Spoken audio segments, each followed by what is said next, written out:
Okay. Are we on? Are we on? Yes, we are on. I should certainly hope so. Hello, everyone. Come one, come all, come in general. This is Top Not Plays, your favorite YouTube video essayist reviewer talkie man on the YouTubes, Reddits, Tickety, Talks, and nowhere else in particular. And needless to say, I'm not coming at you live, because at time of recording I am quite sick. So I thought I would, set something up a little bit smaller, a little bit more like a bowler, a little bit something in the rather. I don't even know how that song goes. But anyway, let's get down to business, shall we? We still haven't finished going through the Harry files. So, yeah. Oh boy, and I have some upgrade point to spend, don't I? I feel like I'm forgetting something. Oh, yeah, I think I'll fiddle with the music volume and other things here, on account of now with the way that I'm doing this, it's going to be a damn sight easier to decide, whether or not I want to balance my audios in ways that y'all don't know, but basically this video is a combination of me private streaming an OBS stream with just my face, and also private streaming from the PS5 internally. So, basically that. Moving on,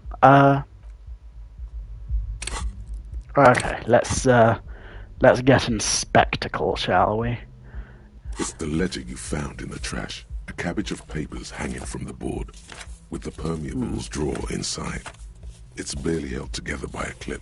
Then the acidic stench of rotting food is rubbed off on the cellulose. It now forms the base of the experience.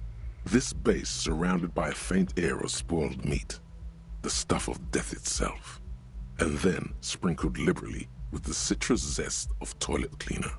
You know, like the bits they put into public piss bowls, probably called Fermi Discrete, or Axel, or something. At some point in its journey, the ledger has seen the inside of a public toilet. I know, Sylvie already told me. Shut up, Nose, I don't need your help. I don't need anyone's help. Yeah, Sylvie did tell us this, If yes. it was dunked in the toilet before getting chucked into the trash, why are you sniffing it? The option Oh, but do I want to get... Maybe it's my fetish. Maybe? Ever think of that, Nose? Oh boy. Okay, 3 is not for me necessarily, but I do have a friend with that particular proclivity. So you know what? You know who you are. This is for you. Hope you're doing good for yourself. Garbage toilet stink is not your fetish, and you know it. Your nose does not fucking like this. This is getting weird and hostile. Sorry, Nose. Let's just move. Are you angry with me, Nose? Yeah. Turns out your nose doesn't like self-indulgent literal shit huffing. Quelle fucking surprise. Come on, no more. The ledger is going back down, away from your nose now.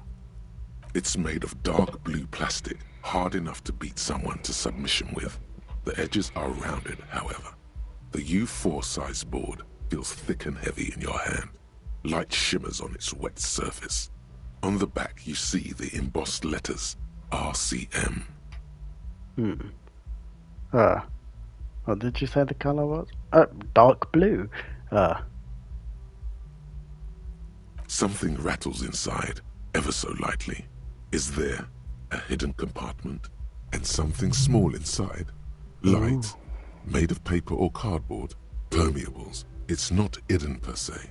The compartment is made for permeable materials that would get damaged if something happened to it.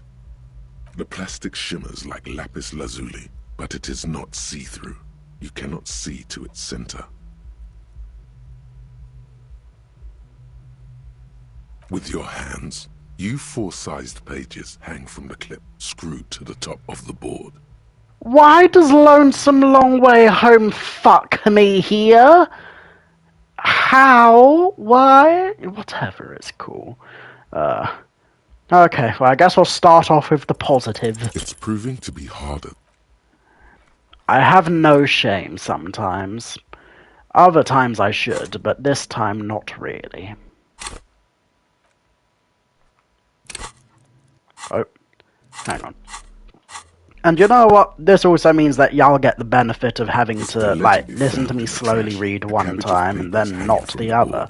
It's made of dark blue plastic, hard enough to beat something and something permeables. It's not the plastic shimmers like lapis lazuli. Blue. The blue heart. Don't look into it. With your hands, you four-sized pages hang from the clip screwed to the top of the board. They are, like the bits they put into public piss bowls. Probably if you knew it was dunked in the toilet before garbage toilet stink is not your fetish and your nose is somewhere between grateful and resentful. Well, here we go. Yes, you can piece them together using the alphanumeric code on the margin. It always begins with HDB41, then date of initialization and time of arrival on the scene, followed by the title. For example, HDB 411201117. Why yes, your precinct number is 41. Every last alphanumeric in the files begins with it. And these are your case files. It's safe to say HDB are your initials. Harry Dubois, HDB. Still feels like there's something missing from that. Ooh. I guess we'll start off with the next world mural. This one is relatively easy to reconstruct. Overnight on 1202, a graffito, nay, a mural, appears on an 8-story tenement overlooking central Jamrock. The building is a sparsely inhabited ghost tower, part of a failed real estate development called Grand Couronne. Cause of failure, rent too high. Oh. The mural is enormous. 2 silhouettes, a man and a woman, are kissing. The text cut into their form reads, "True love is possible, only in the next world. For new people, it is too late for us. Wreak havoc on the middle class." Wow. Okay. It's giving my... Okay, graffiti. Oh.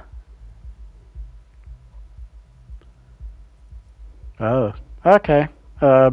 Poor incel dude maybe made this, maybe, possibly, but who knows? People call it that thing and that fucking thing. It's visible for miles. In 2 days, the station's complaints desk gets clogged with requests to remove the bummer. You and your partner are assigned to the case. The graffito crew is easy to track down. Only the bell lectures have the literage of industrial paint to cover the surface. One of the graffito artists is rumored to be rich. They take responsibility for the execution, but not the design. The ideologue of the next world mural, as the crew calls it, remains an unknown. The case files do not show you finding the author of the design. Oh, okay. The crew agrees to clean up after themselves. However, your partner, JV, is against the removal, citing public support for conservation. This leads to a debate in Precinct 41, which then spreads to the streets of Jamrock, ending in a rare plebiscite organized by you and the rest of Row 3. I'm gonna pretend I know what that means. The 9,000 people subjected to the mural's message, all of Lakeside, Central Jamrock, and Villalobos, plus half of the eminent domain, participate in the vote. Although the case begins with what appears to be a lot of rambling on the streets as to how juvenile and stupid the mural is, given a choice between 2 options.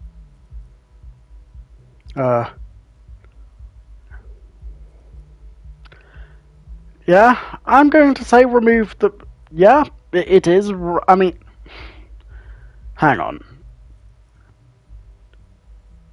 Oh, how? They voted?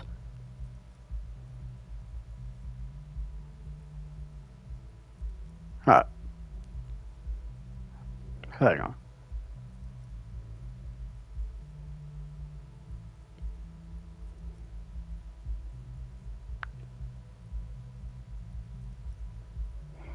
I mean, okay, let's double check.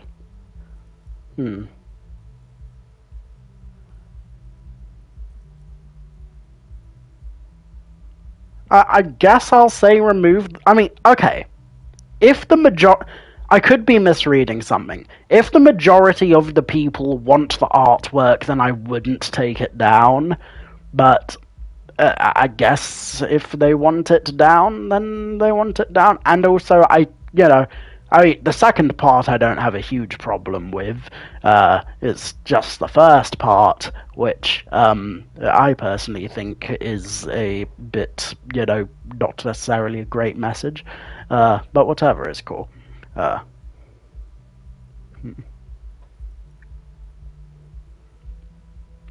A staggering 78% of voters choose to keep it. Turns out the opposition were a loud minority. And that love truly is possible in the next world for new people. And it is too late for us. but okay, well, I mean, the only reason I didn't like that part of the quote was because I was thinking, okay, well, why do you have to find love in the new world and not the here and now? Like, it is possible to find love, despite circumstances. It can be done. It's not necessarily a cakewalk, but, all that remains is to wreak havoc on the middle class. The middle class are not to be blamed. It's human nature. I like it, but can't we wreak havoc on other nations and stuff? Oh, God. I must have voted and possibly even lobbied to remove the thing because I don't believe in that. Oh, okay, that's wrong. I'm going to say human nature. Yeah. I mean, I'm not saying that everyone in the middle. Yeah, you get good and bad in the middle class. Not everyone is inherently evil by the circumstances of their birth. So yeah. Did anyone ask you what you believe in, man with the smelly toilet ledger?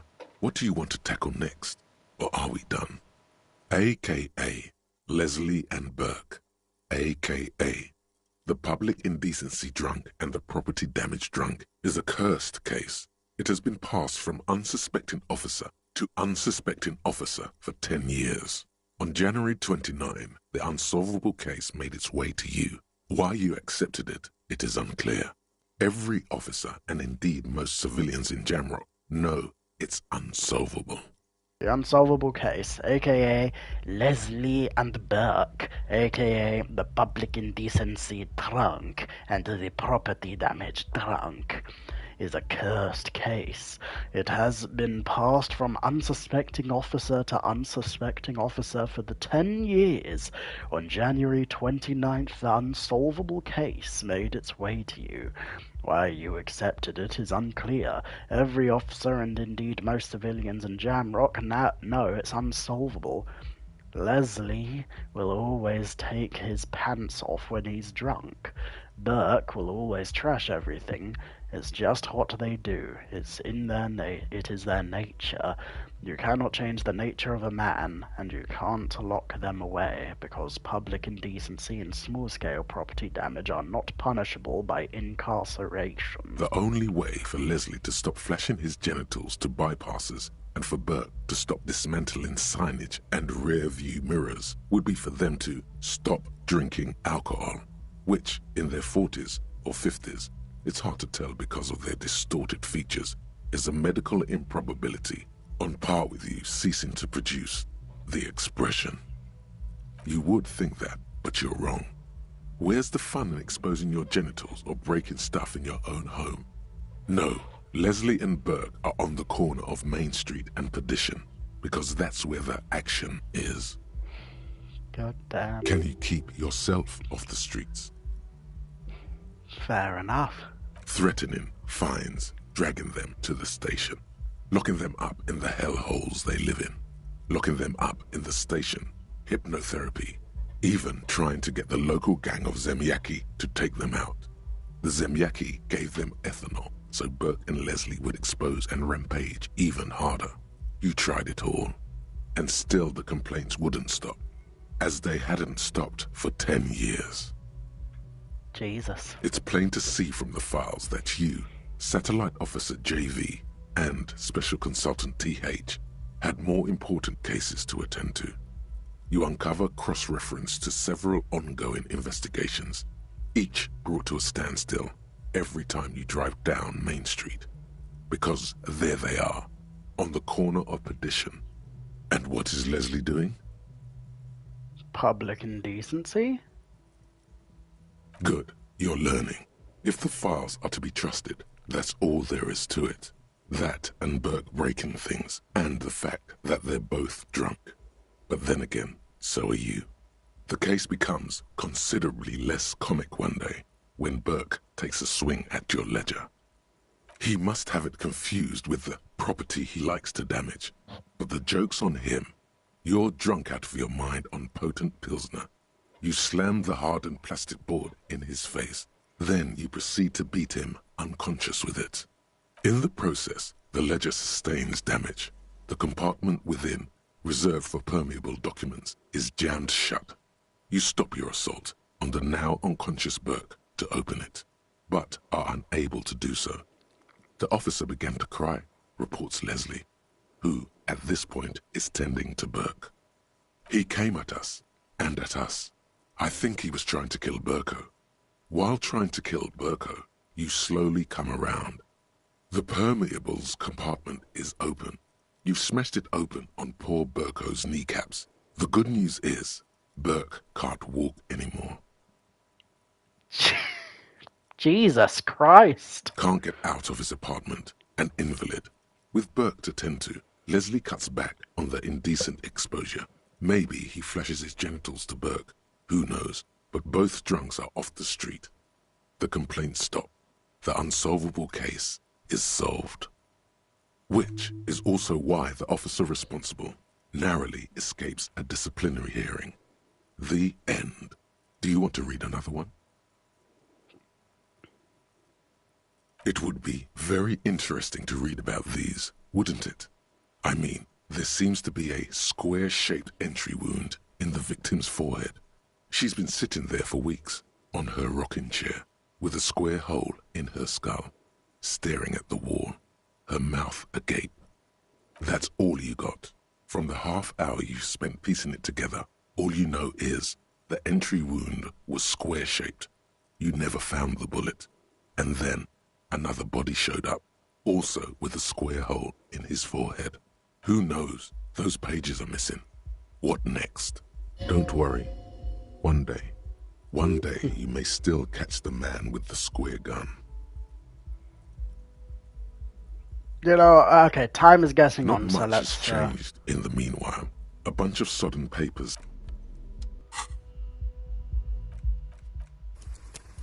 Yeah, okay. Just because I really don't want to lose out on time, considering how precious that is at the moment. It's the ledger you found in the trash. A cabbage of papers hanging from the board. With the permeable... The two sides of the board appear slightly misaligned, like a drawer that's come off its slides. If you bend the plastic on your knee, slowly, the slides snap back into place. It should be possible to just, without resistance or sound, the two panels move against each other. The compartment is now 2 ticket stubs and a handmade postcard. 2 octopuses are smiling, reaching their tentacles toward each other in the colored pencil drawings. The tickets permit access to the zoo in Revachol East. The aquarium costs extra. These let you go there too. Oh God! Oh fuck! I didn't remember the third one, Jesus. Thin wax paper has been glued to a piece of cardboard. Sounds like leaves rustling when you pick it up. You see violet flowers, floral patterns, patches of glue. It smells of chewing gum, apricot flavored, a touch of cinnamon, the end of summer. You think the label says Tutti Frutti. Familiar handwriting lines the inside of the card. Looped, round letters in a woman's hand. A young woman in her 20s. There is care, effort, and a smile, you think. Although that is not something you can read from someone's handwriting. Harry, it begins. You're already reading. I wanted to write you a letter so you can read it when you wake up. Maybe it will make you happy. Throw it away, please. But it will make me happy. Outside, you hear the wind howl. A sudden gale blows in from Martinez, flapping street signs, and your hand shakes, holding the card. Okay, I'm going to switch to regular reading mode for me now, just because I want to, like, get through this faster, and also, okay, okay, I guess we'll go classic, yeah. Okay. Every morning when I step out and you're asleep behind me, it says, I find a little piece of sadness in me. I carry it in my chest down Voyager Road. Every step I take, it grows. By the time I reach the fuel station, it has filled me entirely. I step on the light rail and look back. Sparks fall from the bow collector.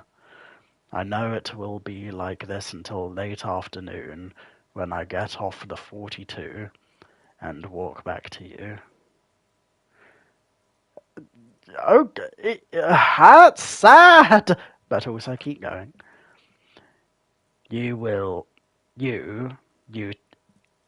Every step I take will get lighter. It almost makes me run. Sometimes I do. I can't believe I met you. I can't believe the happiness I feel with you. You have a vast, vast soul, and I will always, always, always come back to it. Kisses, kisses, kisses. You feel the air sucked out of your lungs and the blood sucked out of your head. Everything around you gets dark. Small white dots appear. You feel the ledger slip from your hand. No, no, no, no, wait, wait, wait, wait! Hold on. To what? There's nothing. Detective, is everything alright? Oh boy.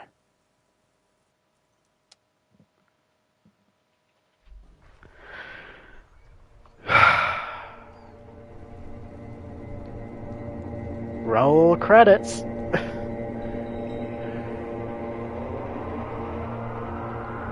Would you look at that? Work of beauty. There is nothing. Again. Nothing said, brother. No treachery, just blackout. Well, almost nothing. There is the ground below you, that's still there. And the small light that's on, fluttering, somewhere in the basal ganglia. Who's that? That's me. Blue eyes, that's me. And who was that? Who was what? He speaks of the sickening longing, the unwell emotion. Even in the darkness he's grasping for it. Still trying to hold on to the great sorrows slipping in the water. Slimy. No, I was cool. I'm cool. When you're dead, brother. Here in the paleo-mammalian cortex, we call it the shadow. Jesus. Because it's always there. White morning. Tell him. Tell him. Ah, yes. In the olfactory system, they call it the apricot chewing gum scented one. It's unhealthy of them to linger on it so. But as they say, what do you do? Smelled so nice. It didn't smell nice. It smelled like betrayal.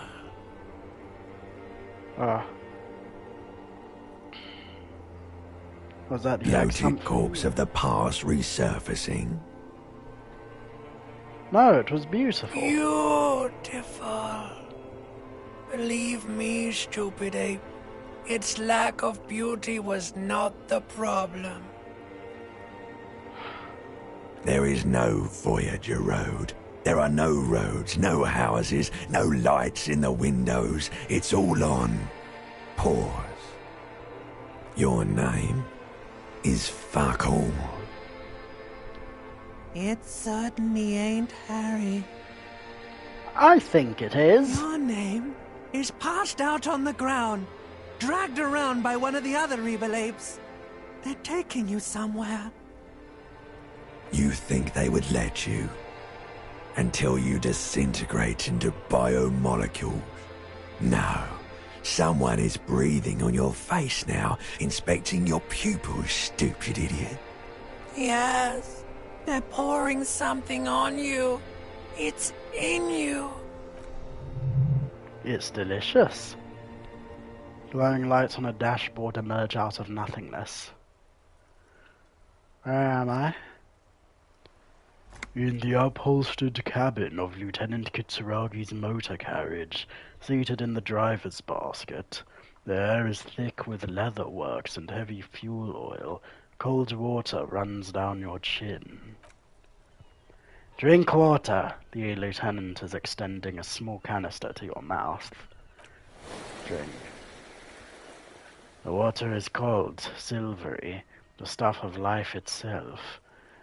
But it pours down your parched throat. The pounding in your head recedes the darkness part. Words. You know what? Maybe I should give the Kinema Kim's voice, considering it is his. Drink. He tilts the canister. You haven't drunk water in 2 days. Did you know the human body is not made to survive on alcohol alone? You need a secondary form of hydration. If Greedy gulps you down half a liter of cold water, some of it spills on the driver's seat. The lieutenant pays no heed to it. What happened? I should ask you the same. I came in contact with the burnt-out ruins of the past, Lieutenant. As fuck it. Oh god. I guess this?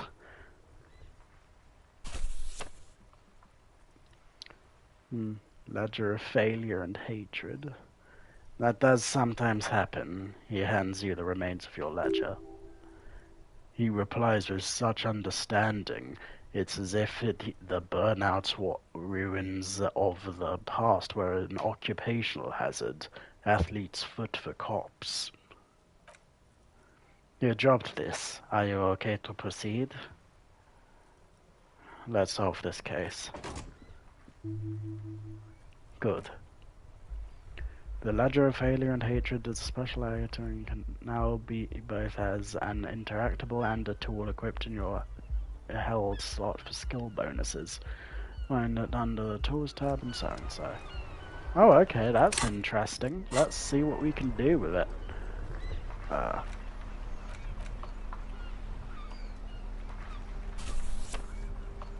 So what bonus does it give me?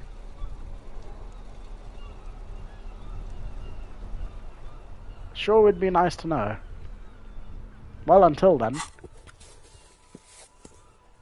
Slide the hidden drawer open. Without resistance or sound, the two panels move against each other. Okay, you know what? I think that explains itself. So, we're gonna save here. And I'm going to see what number 3 does, because if I end up actually doing something, then... there we go. Okay, let's see. The words just crossed your mind somehow. Who are they for? Who do you think? Oh, okay, thank God, thank God. As in, thank God that I don't have to go through a whole other thingamajig.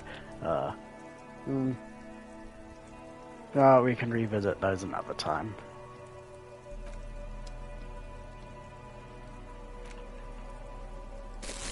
Mm-hmm.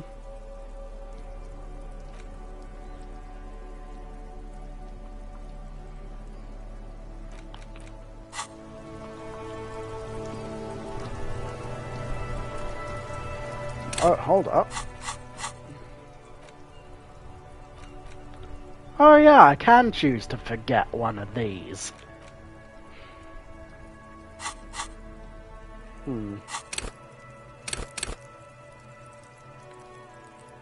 Well, I guess I can always try having a go at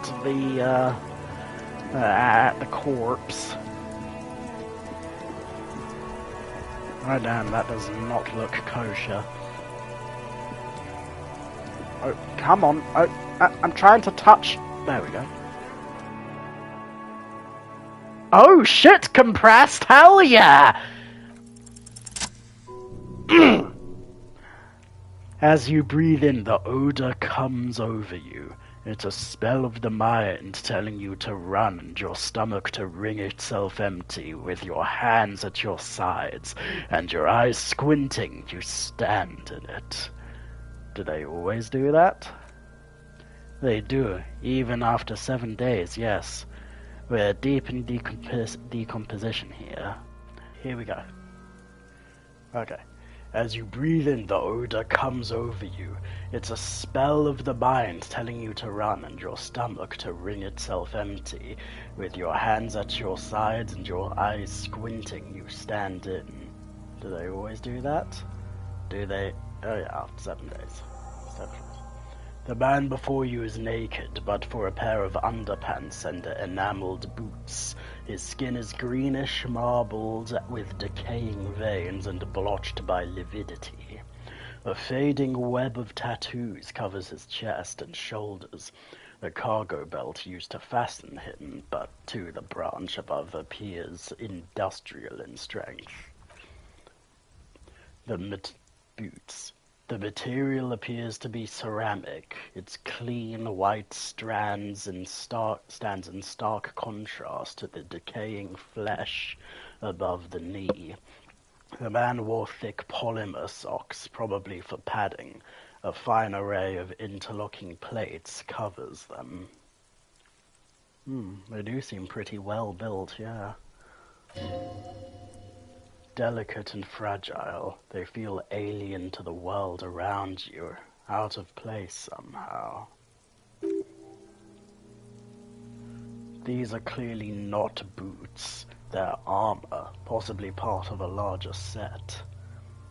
These aren't just boots, are they? This is armor he was stripped of.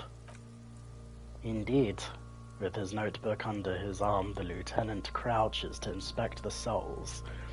Technically speaking, these are sabatons, not boots. What kind of armor is this exactly? Ceramic plate, zirconium dioxide, most likely.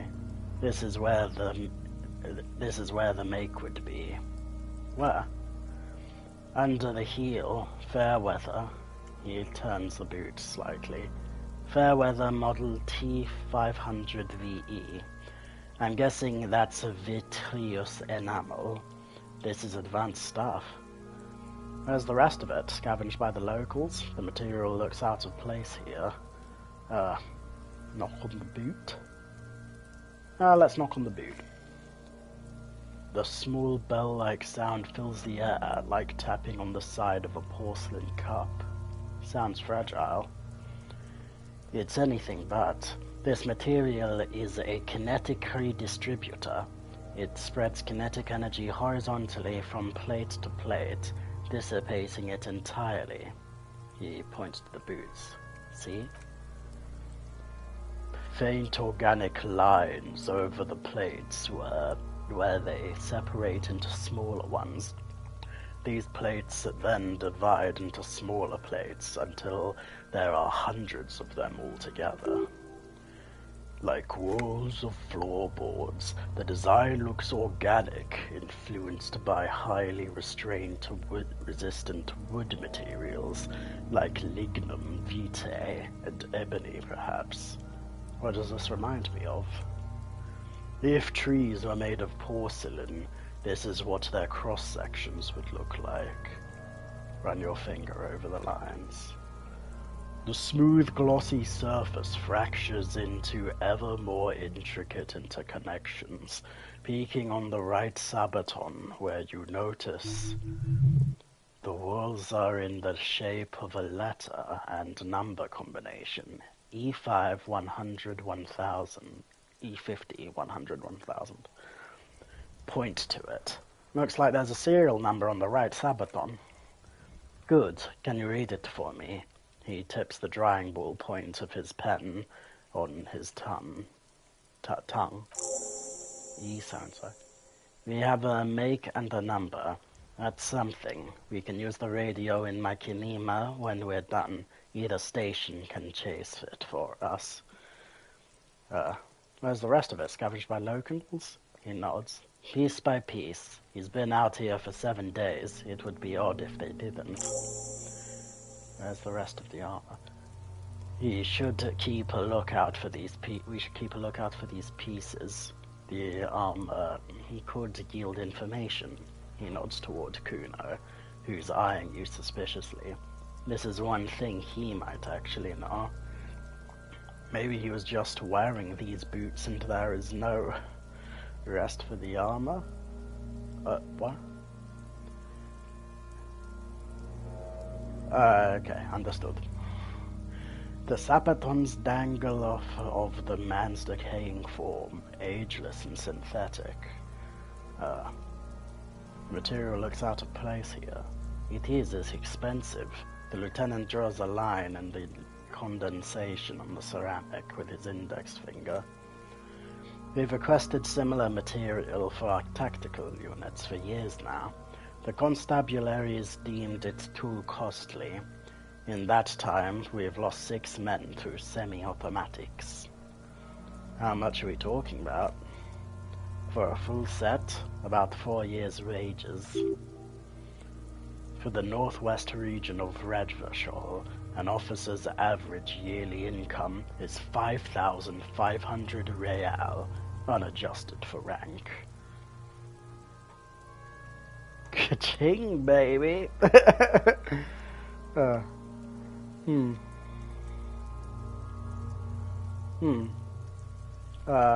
Ka-ching, baby. By ka-ching, do you mean let's not log them as evidence, let's steal them? No, that's not what I meant. That is what ka-ching means. Damn it. Look, I stole a jacket. So what? No, I shouldn't steal evidence. That is quite a different thing altogether. Even though I don't want to have to make Kim part with his things. I guess I'll go Hobocop. Probably. Hopefully I can scrounge up some money in the ending hours of the day. No, that's not what I meant. Of course. He nods. The lieutenant nods often, as part of his unplastic expression range, communicating both professionalism and sarcasm, this time the latter. How could this man afford such expensive hardware? That's for us to find out, he checks notes. Mr. Gart implied he was the security personnel for the harbor company. This confirms my own assumptions. These look pretty and... Initial report? Just something I scraped together from my station. An area report on matinees. I'm sure you did the same.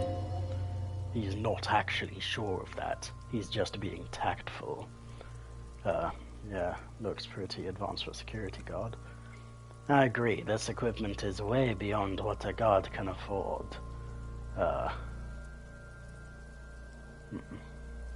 Pull the boot off? This feels dangerous. Are you sure? Grab the boot under your arm. The stench fills your nostrils as you rush downward. An ominous creaking sound comes from above. Stop! The lieutenant's voice is sharp. He looks at you with the boot under your arm. Pig's gonna pull his head off! Oh god. Ugh. Brutal! What? Lieutenant, you seem distressed. Why? Oh, this is a bad idea, is it? Oh, okay, let go of the boot. What's wrong with you, asshole? But why did he turn? What's wrong with you, asshole? That wasn't even on purpose the first time. Why is he letting go, Kuno? I don't know, baby. Kuno shrugs. I don't know why he's such a Officer, if I may ask, what were you trying to achieve by pulling on the deceased foot? Let's take it off to examine the evidence, I thought. Look at the corpse. Okay, inspect the belt. The hangman's knot is pulled tight by the weight of the corpse below. And sorry, I just need to check something.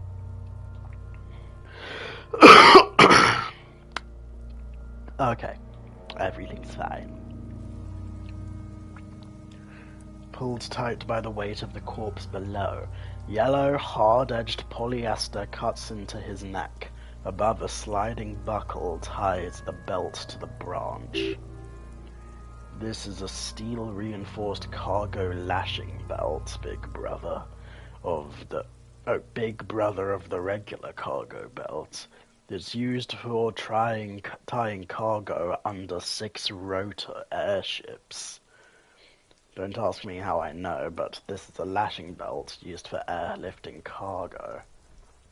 Okay, that's interesting. So, so the high security armor could imply that this was Wild Pines, but the murder weapon could be more likely sourced from the workers' area that's being blocked off by Measurehead. So that's quite peculiar, I would say. Yes. Reinforced it's an airlifting.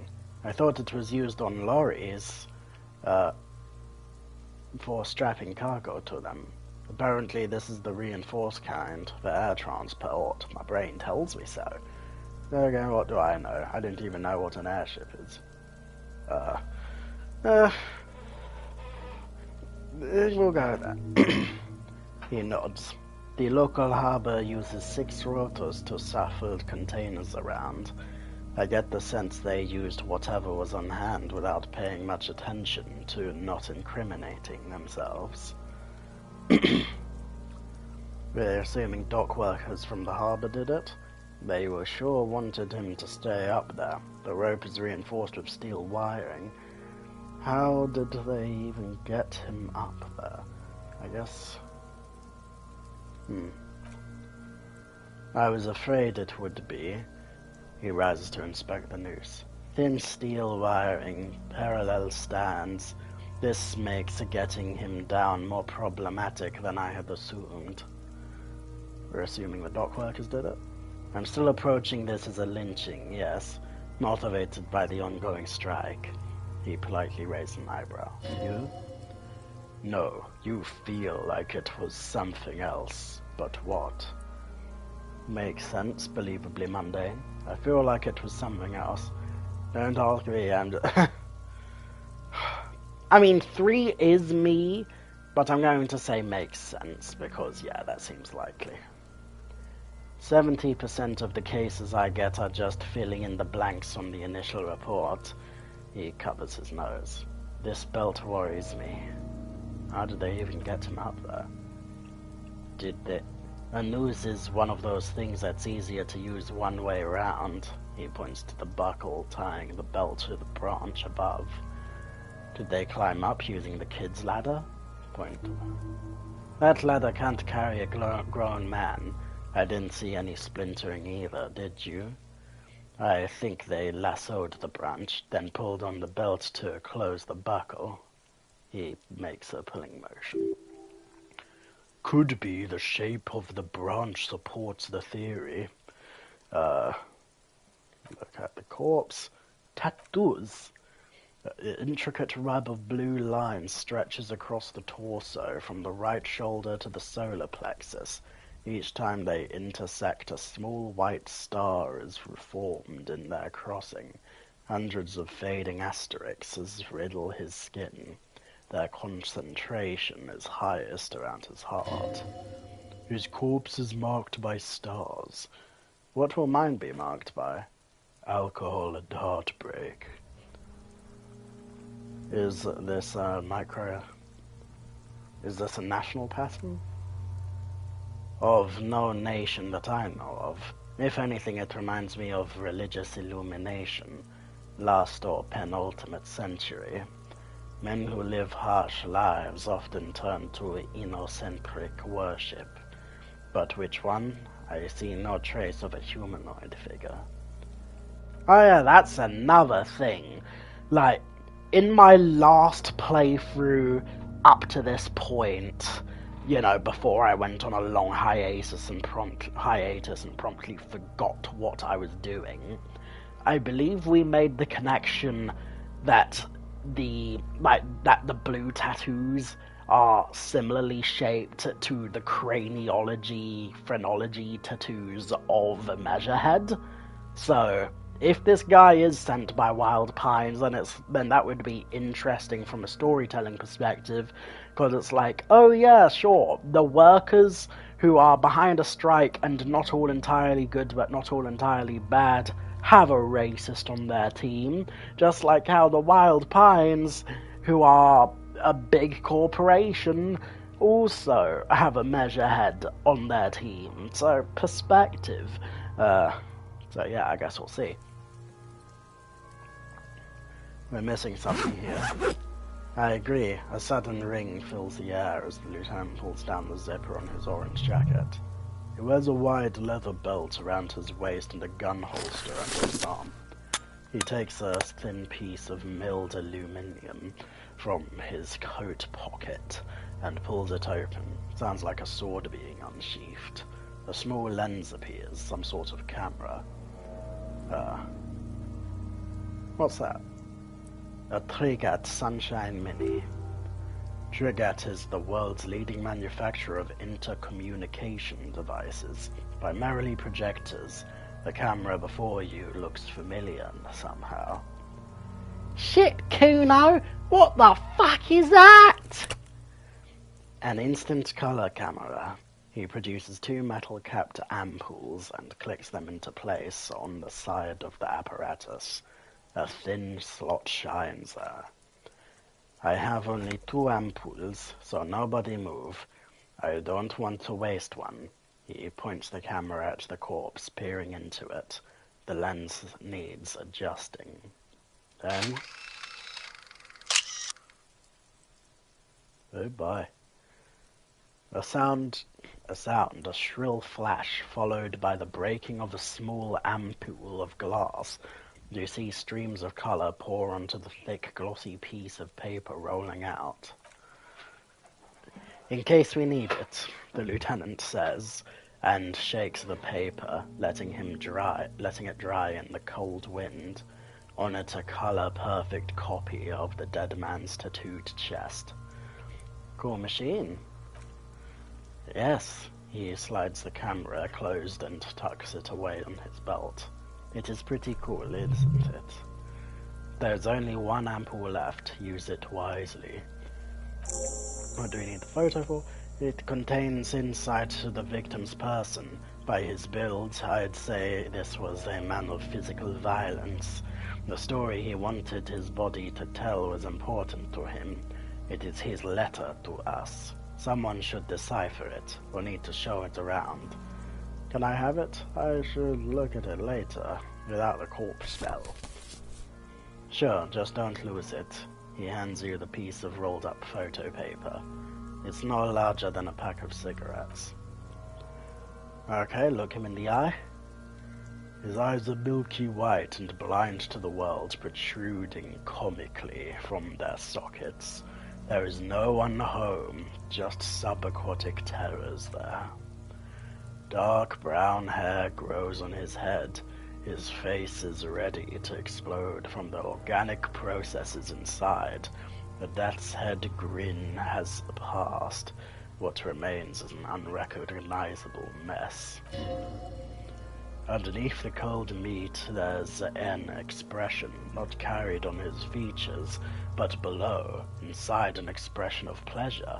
This man was experiencing joy at the moment of his death. This man enjoyed the moment of his death? Why do you think so? I don't know. It's an intuition. Okay, the lieutenant marks something in his notebook. Okay, here we go. Ah, damn. Well, I guess I have to do that all over again, which I'm not too fussed about, purely on the basis that me reading takes so long that I don't want to lose all of the day to just reading. So, yeah.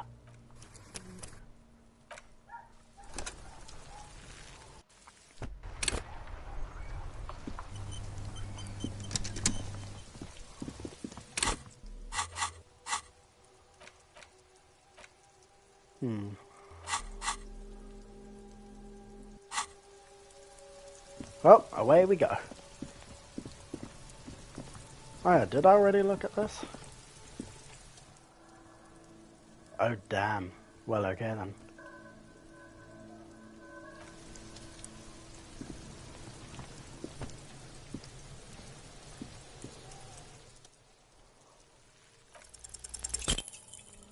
I beg your goddamn pardon.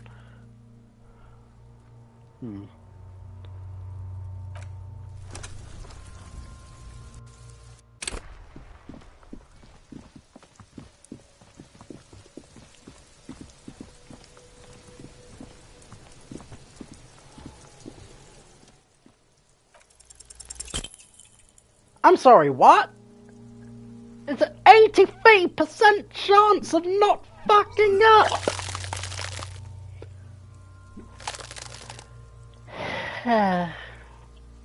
Okay, Harry, get it out of your system if you must. How got this horrible? I am at a loss as well. I could swear your shit was together, detective. Sometimes even that is not enough. Life is unfair. Officer, you just need to be stronger. Learn to keep it in long enough for us to do work. There's nothing else to do.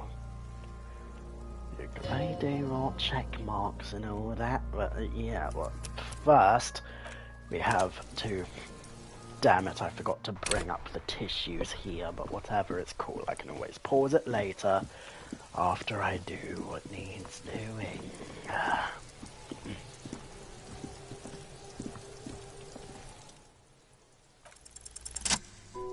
Finally! Did they always do that? Step closer. Inspect the boots, moving up and down again. There's no discharge in the wall.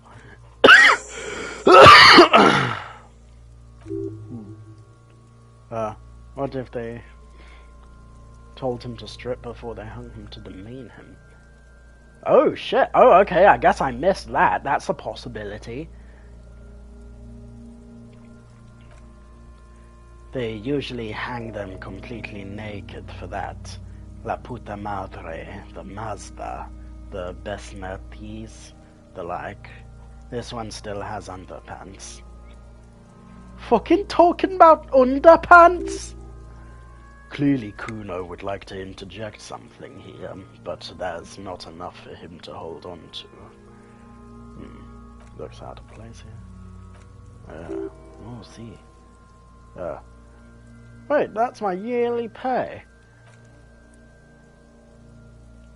Not too much, yes. I need to hustle more and hate less. No wonder I can't pay my hostel bill.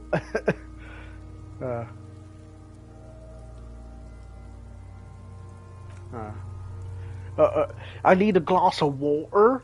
I have no idea what that means.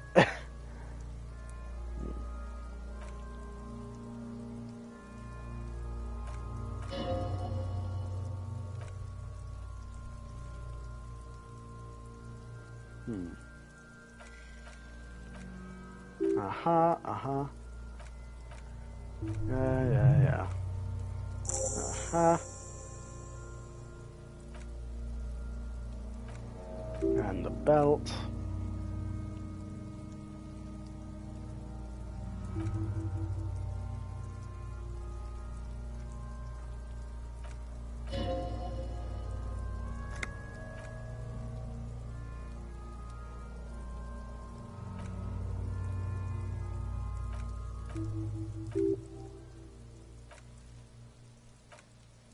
Mademoiselle Tattoo.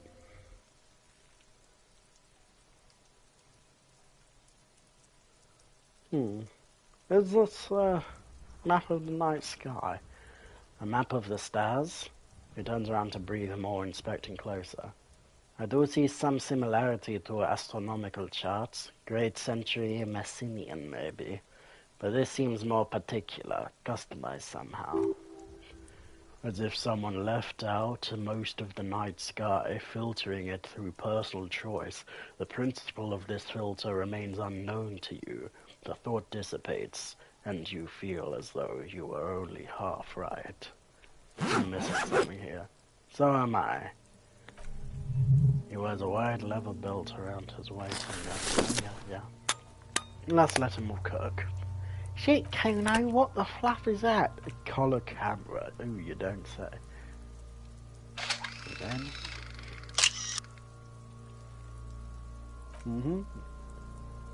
then... cool machine.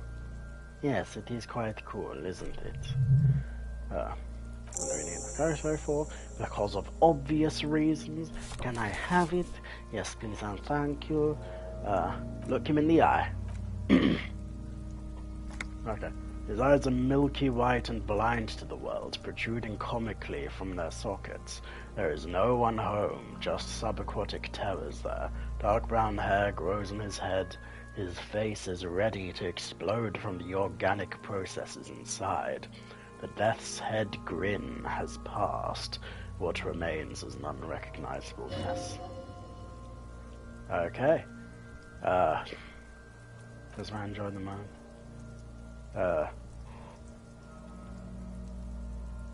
An intuition, yeah, sure. Tell me who you are, dead man. Yes! I'm gone. Where have you gone? I can see you're gone, but who are you? What is happening? I hate you, you stink, you're boring. Why were you feeling pleasure when you died? Who are you? I'm a joke, look at me. There's nothing funny about you. You are now, but who were you when you were alive? There's nothing funny about you. There's nothing funny about jokes either. Who were you when you were alive? A killer, a motherfucker, and a killer. I have another question for you. Go ahead, Kobo. Where have you gone? Into the wild pale yonder. Where is that? In the past way out west. What is happening? What do you mean? I'm talking to you. It's the power of your black frothy liquid starts bubbling on his lips. Imagination. Go ahead, ask me more questions. You fucking love questions. Why do I love questions so much? Because you're copperoony. Look at all of them go. Do you want more questions? Give me a comical amount of questions. Yeah, give me questions. Here you go, you loony. Is my name Rooney? Fuck no, you're no Rooney. Do I strike myself as a Rooney? Rooney is not who I am. I'm Harry.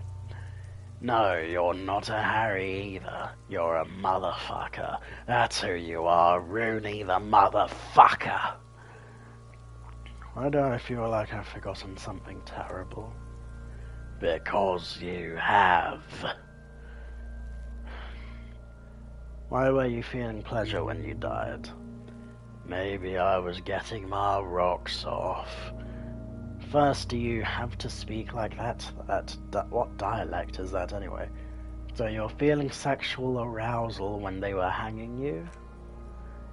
Do I look like an erotic auto-asphyxiation type to you? Maybe. Captain Copperdromo, I fear we are drifting away, fixating on sexuality again. Let's go with a simpler question. He didn't choke himself, you know it. Enough. You can come back and look into this face anytime you want. Ask me your little questions, freshen your memory, create associations, remind yourself of your morality, Copolopo. As you narrow your eyes, the monster before you blurs into a violent mess of green and pink. This is a trick. You've done it before. Pink is where the blood settled in the first hours post-mortem. You can use it to see if the corpse has been tampered with. Does his position at the time of death match the discoloration? Only the lower extremities are pink, with a dash of blue. His fatted hands, thighs, and his neck. Just above the noose, the rest of the corpse appears dark green in the cold spring air. His face and hands are pink, thighs too. I see it. He adjusts his glasses. His neck too, the lividity goes right up to his chin. We have good, well-pronounced discoloration here. I see some battle scars. That's good. If you know, you know. The monster comes back into focus, an explosion of color coursing with dark marbled veins. His stomach appears pregnant with something. Black liquid streams down his thigh and onto his boot. So, what do you think? I think he's dead. I think he was upright after death. His hands, feet, and neck are discolored. Something is coming out of him. He's beaten up. See the bruises? I do. Most of them are post-mortem. Maybe even all of them. The delinquents have made our jobs harder with their little sport. Stop talking in riddles, coin slot! Racist and homophobic ass motherfucker. Anyway. You mean you fucked him up good, Kuno? The girl yells. Fucked him up brutal like. I think he was upright and hands are discolored. Agreed. He points to the belt. Especially on the neck, the belt acted like a tourniquet, keeping the blood in his head. The hypostasis supports the hanging. Yep, seems like a lynching to me. Could it be he was moved after the could it still be he was moved after death? Yep, looks like he was lynching to me. Everything here seems to corroborate that assumption, but we should still get him down before assigning a probable cause of death. Something's coming out of him. The pool of blood and feces has eaten into the frozen mud below the man's feet. Purge liquid is dripping into it, drop by drop. The victim appears to have contained no more than half a kilogram of digestion at the time of death. The fuck is he saying? It's talking about shit. I suppose you're not. Damn right I'm a you got lucky. Maybe he went to the toilet sometime. Malicious laughter erupts in the yard. Sounds like seagulls. Pig said he's a fart! The lieutenant's face is made of stone. I think he's dead. I agree. His personality is no longer a part of the world. Totally dead. The world no longer stores his personality in its composition. There was a time for that and it ended long ago. No, better not to say that. Too heavy. Totally. His buster's not... Deady, dead. What is dead, anyway? I guess we'll start with...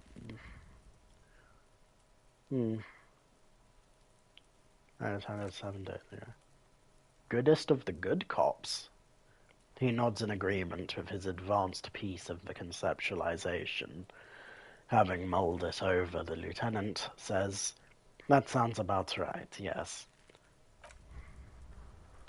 So, how do we get him down? I'm so glad you asked.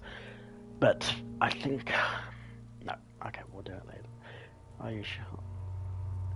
Are you sure we've finished the preliminary examination of the cadaver? We might miss some of these things once he's down. He stops to think, then checks his notes. Okay, let's have another look. I have something I need to know, corpse man. I guess we'll see where this goes. Do I remind you of someone? A child born with Moeller's disease, harlequinism, grown up miraculously. A baby affected with harlequinism. You sure wriggled out of that one, Copperoony. Okay, preliminaries done, I guess. The steel reinforced belt presents... Oh, new skill points! And I have 2. That's gonna be very handy in the dandies to use later. I wonder if I should unlock another one of these. I have right morning. -1 authority. Little guy gets further and further away.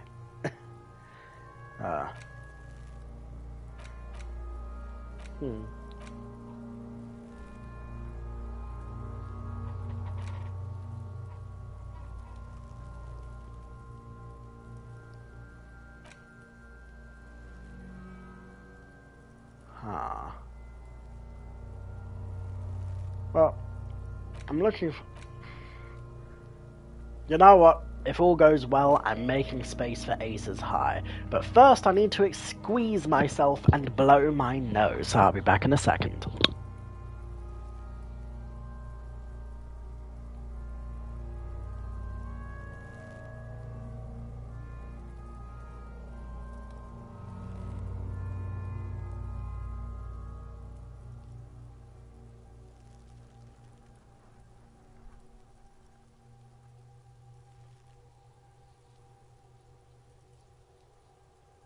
Didn't even know I had that on me for a hot second, so hell yeah for me specifically. Let's get to it, shall we? The steel reinforced belt chain... I bought chain cutters, but I don't see a good angle of approach to the belt. He doesn't actually think the challenge is unique. He thinks it's frustrating, annoying, and harder than he thought.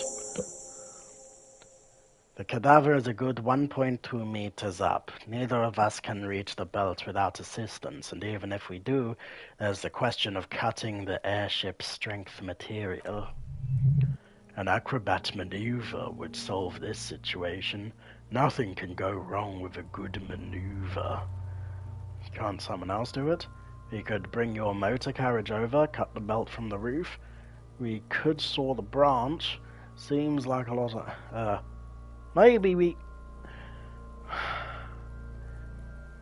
Oh, damn it. I should have saved first. Because on the one hand, I want to shoot it down because I think I have the stats to do so. But maybe bringing the car in would be more sensible, would it?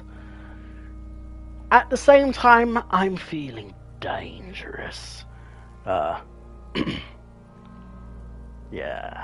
Maybe we could shoot him down? Yeah! The enthusiasm is unrestrained. Bang bang time, pigs! Shoot his head off! Lieutenant remains unaffected. How? Where the buckle ties the rope to the branch. That's a good spot to aim. Point to it. Ah, the buckle holds the thing to the thing.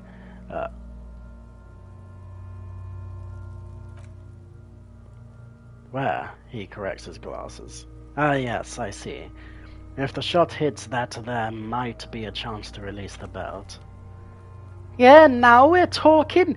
Entertain the Kuno with some shit. Yeah, they'll miss. The pigs will miss, Kuno. Take the shot, Lieutenant. What's the worst that could happen? I'll blow his head off. Take it. Take the shot. Yeah, take the shot. Kuno wants some of that shit. Silence with his elbows sharp. The lieutenant unzips his jacket and produces a lightweight firearm.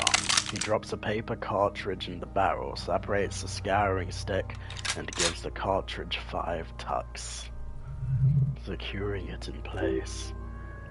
That's a casual A990 Armistice mass-produced muzzle loader, ascetic frugal, one of the most common firearms in the world. He then steps back and assumes the falotes position. Taking aim, the corner of his eye twitches. His finger is on the trigger.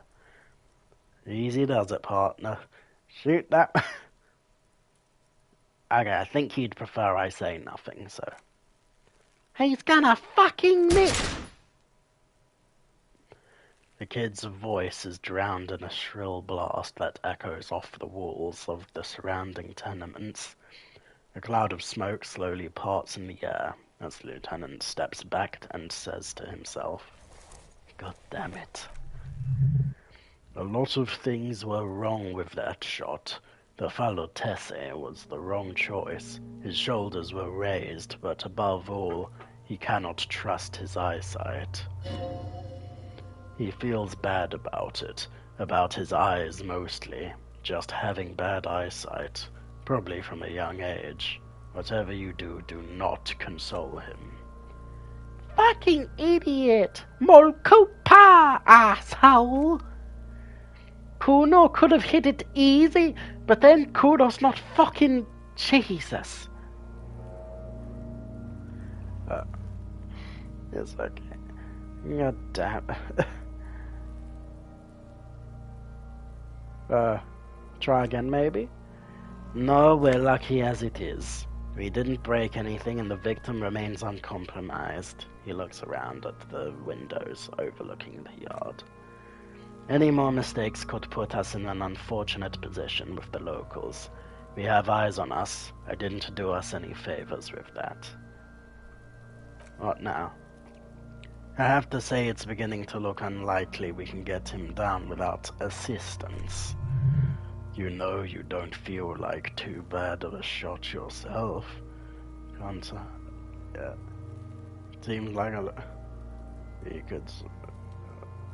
Can I have the gun? I should try. It's bad as it is, us shooting firearms like punks. He pauses, then shrugs and proceeds to load the pistolet. Go ahead. I'm not stopping you, just don't lose it. The piece shines in his hand, outstretched. They only have one gun? This is the sorriest pair of pigs Kuno's ever seen. Take the gun.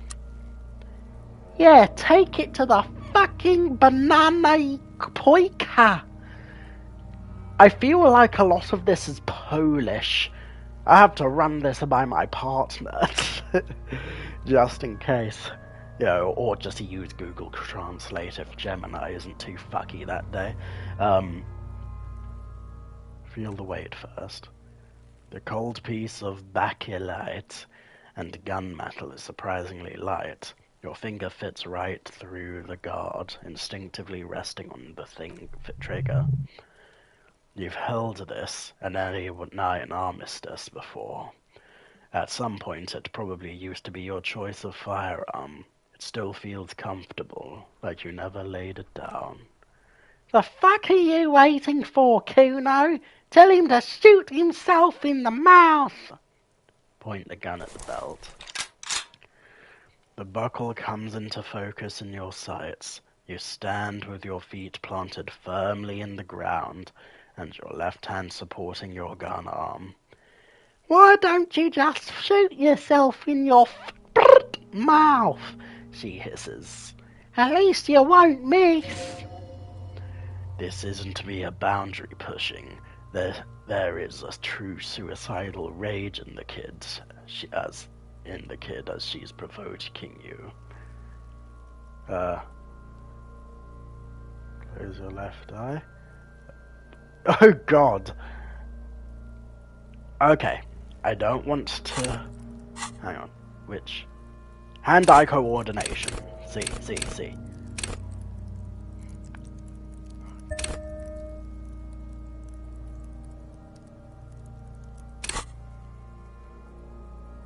Okay, let's go even higher.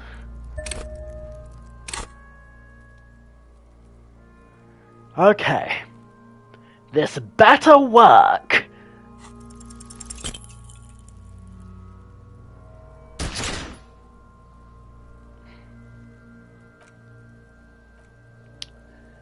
I feel no shame at what I'm about to do.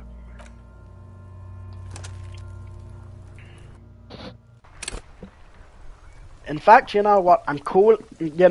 Because that's going to be a whole lot to go through, I'm calling it here, and then by the time I've gotten the perfect root combinatrix of what I'm looking for, then I will edit everything else together smoothly.